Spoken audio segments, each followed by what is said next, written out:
దేశ భవిష్యత్తు యువత చేతుల్లోనే ఉందని హీరో శ్రీకాంత్ అన్నారు. ఏబీవీపీ రాష్ట్ర మహాసభల ముగింపు కార్యక్రమానికి ముఖ్య అతిథిగా హాజరైన ఆయనకు ఒంగోలుకు చెందిన సూర్యశ్రీ దివ్యాంగుల చారిటబుల్ ట్రస్ట్ నిర్వాహకురాలు సయ్యద్ షేనా సత్కరించి పురస్కారాన్ని అందజేశారు. అనంతరం శ్రీకాంత్ మాట్లాడుతూ యువత కర్తవ్యంతో ముందుకు వెళ్లాలని, క్రమశిక్షణతో దేశభక్తి చాటాలని కోరారు.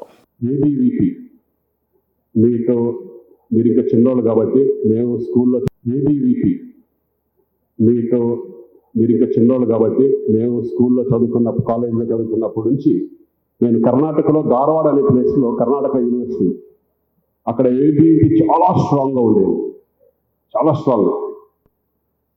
అప్పుడు నుంచి తెలుసు నాకు ఏబీవీపీ ఏంటి, వాళ్ళ సేవలు ఏంటి, వాళ్ళ ఇదేంటి అనేది. కానీ మేము అప్పుడున్నప్పుడు క్లాస్ రూమ్లో కూర్చున్నప్పుడు డౌన్ డౌన్ డౌన్ డౌన్ అని ఇంపడేది.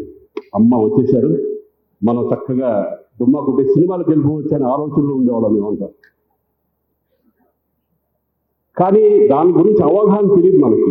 వచ్చారు అదే వాళ్ళు మంచి కోసం, విద్యార్థులకి ఏ మాత్రం ప్రాబ్లమ్స్ వచ్చినా వాళ్ళు పోరాడతారు అనే విషయం కూడా అప్పుడు మనకు అవగాహన ఉండేది కాదు పెద్దగా. అటువంటిది వాళ్ళు వచ్చారని బట్టి చాలా హ్యాపీగా ఫీల్, ఎప్పుడొస్తారు అనే ఫీలింగ్ ఉండేవాళ్ళం మేము. కానీ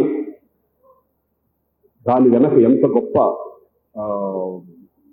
ఉద్దేశం ఉండేది ఏబీవీపీ అనేది తర్వాత నాకు 2014లో మస్తాన్ గారు ఇక్కడే ఉన్నారు, ఆయన నాకు ఒక సినిమా తీశారు, టెర్రర్ అనే ఫిలిం చేశారు. ఆయన బ్యానర్ పేరు అఖండ భారత్ క్రియేషన్స్. ఆ బ్యానర్ పెట్టారు. నేను అడిగాను, మస్తాన్ గారు మీరు అఖండ భారత్ క్రియేషన్స్ పెట్టడానికి కారణం ఏంటి అని అడిగితే ఆయన అన్నారు, అఖండ భారత్ గురించి అప్పుడు నాకు చెప్పుకుంటూ వచ్చారు మొత్తం అంతా. ఆయన 16-17 సంవత్సరాల్లోనే ఏబీవీపీలో, మీకు ఎలా తెలిసి ఇన్ని విషయాలు అంటే 16-17 సంవత్సరాల్లోనే, అంటే ఆల్మోస్ట్ మీ ఏజ్లోనే ఆయన దీనికి ఆకర్షితుడై, ఏబీవీపీకి ఆకర్షితుడై అక్కడి నుంచి ఆ సిద్ధాంతాలను తీసుకెళ్తూ ఇప్పటికి కూడా ఆయన ఇదే దేశభక్తితో కానీ ఉండటం అనేది నిజంగా హ్యాట్స్ ఆఫ్ మస్తాన్ గారు. ఇక్కడ రావడానికి కారణం కూడా మీరే. నాకు ఏబీవీపీ మీద గౌరవంతో నేను ఇక్కడ రావడం కూడా నాకు చాలా చాలా సంతోషంగా ఉంది. ఎందుకంటే ఒక విద్యార్థులు ఈ దశలోనే మీరు అవగాహన పెంచుకోవాల్సిన సమయం. ఎందుకంటే మీరే రేపొద్దున దేశ భవిష్యత్తుకి పునాదులు వేసేది మీరే కాబట్టి ఏబీవీపీ సిద్ధాంతాలు, మనకి స్వాతంత్రం వచ్చిందంటే ఎంతమంది త్యాగఫలం మన స్వాతంత్రం సంపాదించుకున్నాం.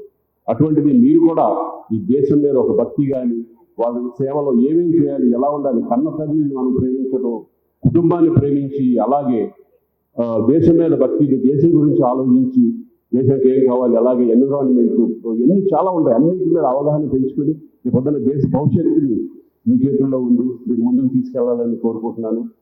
ఎందుకంటే మాకంటే ఎక్కువ మీకే బాగా తెలుసు జనరల్గా దీని గురించి ఏంటి అనేది. మీరు చక్కగా మీరు అందరూ కూర్చొని చూస్తుంటే నాకు నిజంగా చాలా సంతోషంగా ఉంది. అప్పట్లో ఇంత సిన్సియర్గా మేము కూర్చునేవాళ్ళం కాదు, ఎప్పుడు సినిమాలు దాంట్లో పడిపోయేవాళ్ళం. ఇప్పుడు అనిపిస్తుంది దీని మీద అవగాహన పెంచుకుంటే బాగుండేదేమో అని ఫీలింగ్ వస్తుంది. ఇటువంటి ఏంటంటే నేను ఖడ్గం అనే ఫిలిం ఒకటి చేశాను, పేట్రియాటిక్ ఫిలిం. నాకు చాలా ఇష్టమైన క్యారెక్టర్ నేను చేయడం జరిగింది. నిజంగా పేట్రియాటిక్, దేశభక్తి మీద, దేశం అంటే మనం ఇట్లా ఉండాలి అనే దాని మీద తీయడం జరిగింది. అటువంటి దాంట్లో నాకు అవకాశం వచ్చింది. ఒక సమాజానికి ఉపయోగపడే సినిమా చేశాను, ఒక తృప్తి, ఒక దేశభక్తి మీద సినిమా చేసిన తృప్తి నాకు ఒక అర్థంతో తీరింది. అలాగే టెర్రర్ కూడా, ఆయన కూడా డబ్బులకి ఆశించకుండా, డబ్బు పోతే పోయింది, నేను మంచి సినిమానే చేయాలని చెప్పేసి టెర్రర్ సినిమా చేయడం కూడా చాలా అద్భుతమైన విషయం. మస్తాన్ గారు ఇక ముందు కూడా ఇటువంటి మంచి సినిమాలు తీయాలని నేను మనస్ఫూర్తిగా కోరుకుంటున్నాను. నాతో కాకపోయినా ఎవరితో చేయండి, మంచి సినిమాలు చేయాలని కోరుకుంటున్నాను నేను. సో ఈరోజు నిజంగా చాలా సంతోషం వేసింది నాకు. ఎందుకంటే సమాజ సేవ అనేది ప్రతి ఒక్కళ్ళకి, ప్రతి నరనరాల్లో ఉండాలని నేను కోరుకుంటున్నాను. అటువంటిది ఒక దివ్యాంగురాలు అయ్యింది, ఒక ట్రస్ట్ ఏర్పాటు చేసి దివ్యాంగులకి సేవ చేయడం అనేది. సయ్యద్ షహనాజ్ గారు ఈరోజు అవార్డు ఇవ్వడం, ఏబీవీపీ వాళ్ళు ఆవిడ గుర్తించి ఇవ్వడం అనేది చాలా అభినందనీయం. నేను కూడా చాలా సంతోషంగా ఫీల్ అవుతున్నాను. ఇక్కడికి వచ్చి నా చేతుల మీద అవార్డు ఇచ్చినందుకు నాకు అందరికీ ధన్యవాదాలు తెలియజేసుకుంటున్నాను.